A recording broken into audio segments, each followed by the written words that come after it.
Hello, ladies and gentlemen, and welcome to the HB Studio Podcast with Tim and Kristin, episode 17, How Will We and Swifties. Now, in this episode, Kristin and I are going to take a deep dive into the world of big decisions, shared purpose, and unexpected cultural phenomenons. And we're going to explore the question of how will we tackle the challenges of today and inspire the dreams of tomorrow.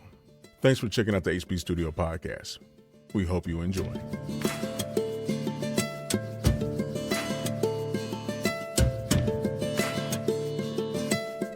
I guess that's another thing. I go back to, my roots, so to say, this is voiceover, Tim. This is what it's about. You're not going to get 100%. Hell, you might not even get 10%, but you'll get 100% of those that you don't. You'll always get no if you don't try. That's right. Right? So I keep that in the back of my mind, like, okay, you didn't get that one. Why? And I try to figure out why. When I can't, I go back to my roots, like, Tim, hey, it happens. It happens, but some of the times you'll audition so well because you have that motivation. Damn, hey, we love your audition. We're going to use that one. Right. So, I guess a lot of it has to do with some confidence, because if you, it's like taking a picture. So I just recently got headshots. And they turned out really well. Good. I really liked them. And this is so catty to say, but I felt good that day. There we go. And because I felt good that day, mm-hmm. I could come across like I felt good in a picture. And I assume it's very similar with voiceover. If you're in a bad headspace for some reason, and it's just not a good time to be really adamant about the product you're trying to read about, or the thing that you're auditioning for, it's probably harder to fake that. So I think a lot of it comes down to how is your personal life balanced, because that it mirrors out your inner feelings come out in whatever you do. Well, you said a mouthful right there, buddy. When you're doing a narration, because that's what I normally do. If you're doing a narration that requires you to be positive, to be engaging, so to say, when you're reading the script, you always smile. Yes. Because you can hear it. You can hear the smile as opposed to just doing it. You can really. It comes through. So that is one of those things that I'll go back through and listen to. Like, I wasn't smiling, was I? Mm-hmm. Right? You pick up on those little things. Mm-hmm. Right now, I wouldn't know that if I never got coached neither. But yeah. Oh, that's okay. Mm-hmm. So you have these tips, and then you can tell if you're implementing them or not. Bingo. Because sometimes you're so engaged with the script and doing your you don't want to get the words wrong or something. Right. Mm-hmm. You enunciate too much. Yes. Or like, come on, man. Yeah. God, I Tim. did not need to say it that way. They do not like this.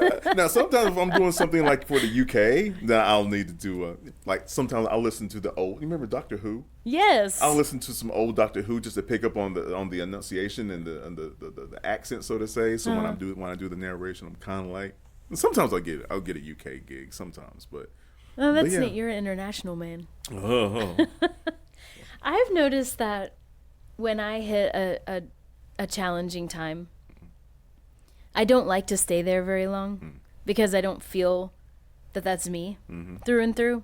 That feels very inauthentic to me because I'm not a down person, but I do get down on things. And so one thing that I've decided to do, and this was years and years ago, I decided to allow myself a period of time to kind of wallow. There you go. And it never exceeds 2 days. Okay. It's usually a day. And I'm not going to say I'm going to complain for the whole day. But if it takes a day, and if it takes another day for me to talk through it or feel my way through it or exercise my way through it, whatever it takes for me to clear that, or lay on the couch through it, which that also, if that happens, I'm down low, because that is not in my wheelhouse. Yeah, if I'm on the couch, you come get me. But but I allow myself a bit of time to feel those feels deeply and to acknowledge them and look at them and then eventually let them flow out. Because I've noticed with myself, it's what you're saying when you're reading a script, or if you're feeling stressed or you're not smiling, people can hear that. When I go out into the world and try to be forward facing and in a leadership role and in a speaking role and I don't feel settled, I don't act like a confident leader. So I've learned over these years to give myself some space to be a human. You cannot be on all the time. You can't. Well, I mean, burnout's real, folks. Like, it is. You can't. It is. And then burnout creeps into every role in your life and every hat that you try to put on. Because if you're burnt out at your job, you're likely burnt out at home. Or if you're burnt out at home, you're likely burnt out at your job. And, which came first, the chicken or the egg? Right.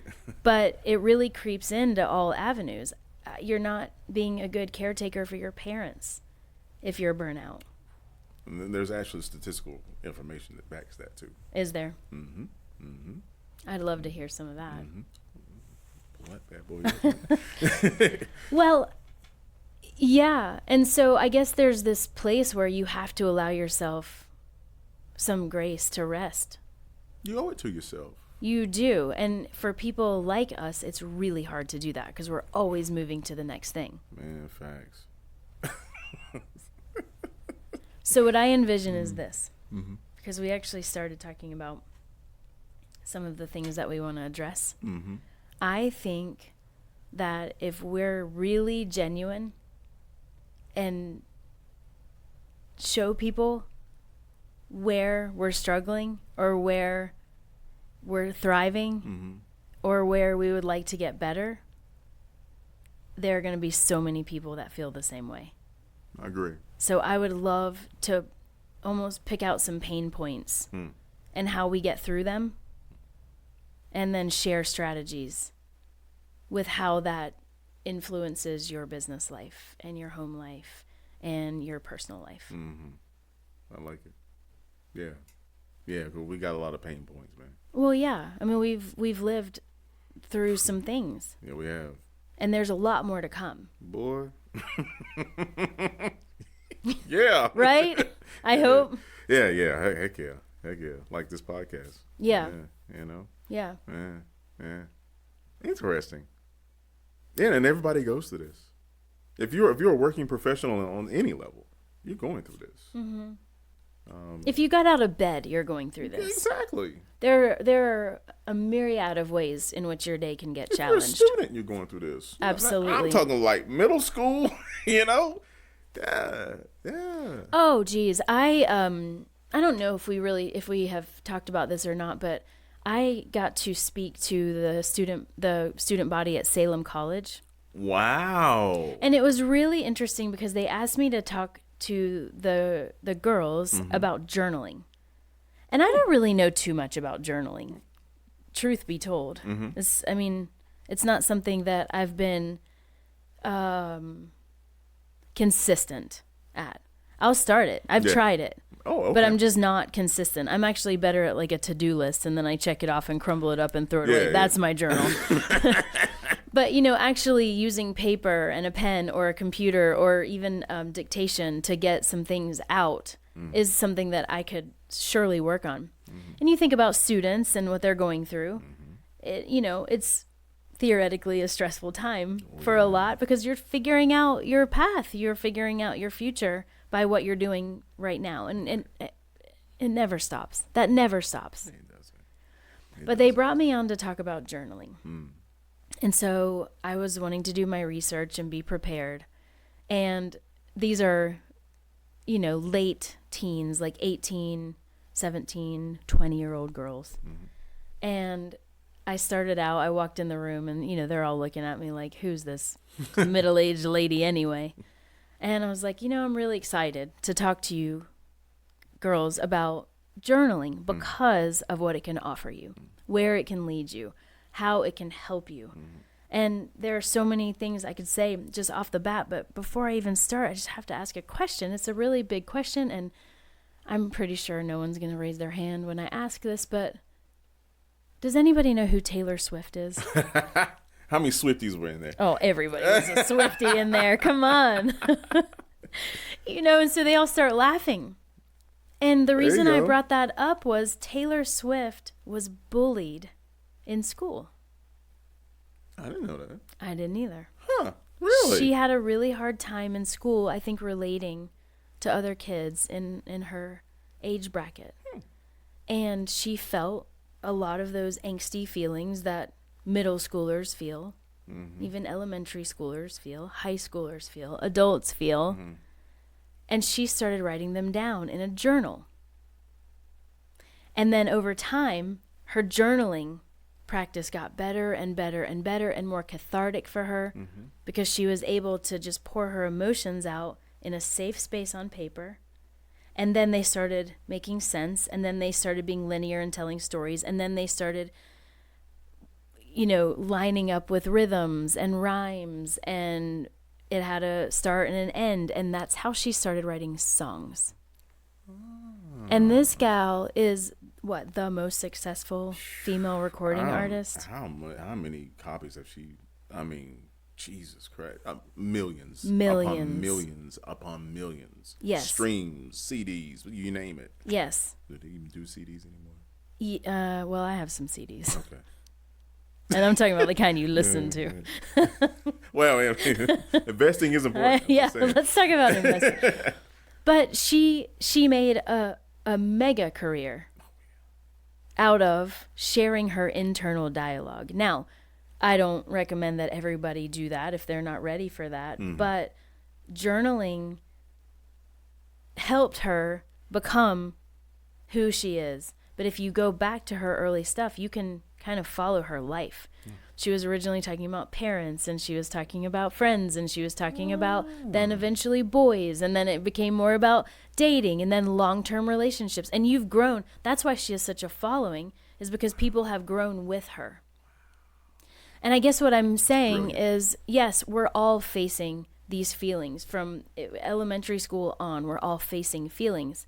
But if we find strategies to help us cope with these feelings, you never know what's being illuminated in you to actually help others. And when you help others, you get helped. Yeah. She never would have imagined that her journals made her billions of dollars. I seriously doubt it. But she just did it. She just did it. Yeah. And she was consistent. And she was confident.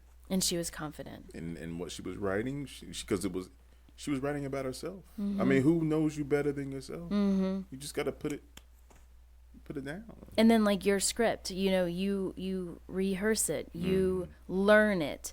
And then when you get a no or a yes, you go back and listen. Why did they select me? Oh gosh, I did that really well. Why didn't they select me? Oh gosh, I wasn't smiling. She goes to auditions.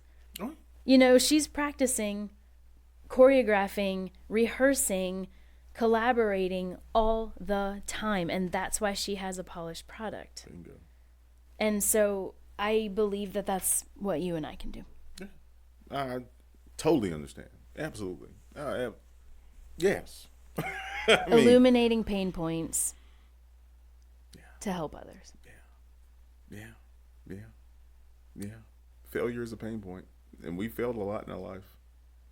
That's why we're still here. Because we didn't quit. We didn't give up. We got good people around us, and that we learn from on top of everything. So, yeah. And then instead of sitting on a couch, we're in a room recording. Yeah. We're talking about it. That's talking about it. Yeah. And I feel like talking is becoming a lost art. I also feel that talking is coming back. Yes. Yeah. Yeah. Everybody has an avenue now if they're willing to dive into it. Even today it's odd though. People aren't necessarily keen on getting behind a microphone or getting in front of a camera and just sharing their stuff. But they'll listen to people who do. If it's connecting, if it's real, if it's authentic. I feel like I'm a weird one on all this stuff. What's that? Because I don't have Facebook. I don't love social media. I'm actually a pretty private person when it comes down to it. That you are. But I'm out there. Oh man, you're all over the place now. Well, I'm out speaking and in front of groups and in leadership roles, and it's for some reason to me I love being in person a lot more than I like being digital as a leader.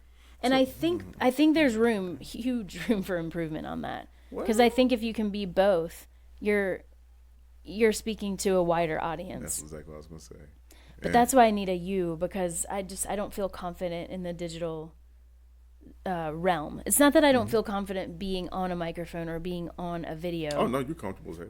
Yeah, it's not that. It's what do you do? Like, this is magic. And I'm not kidding. Like, it's magic that it's going through these wires and I wouldn't know what to do with this.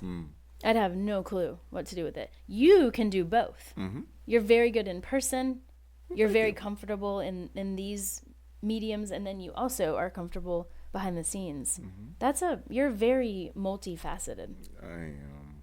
It's almost a curse. Yeah.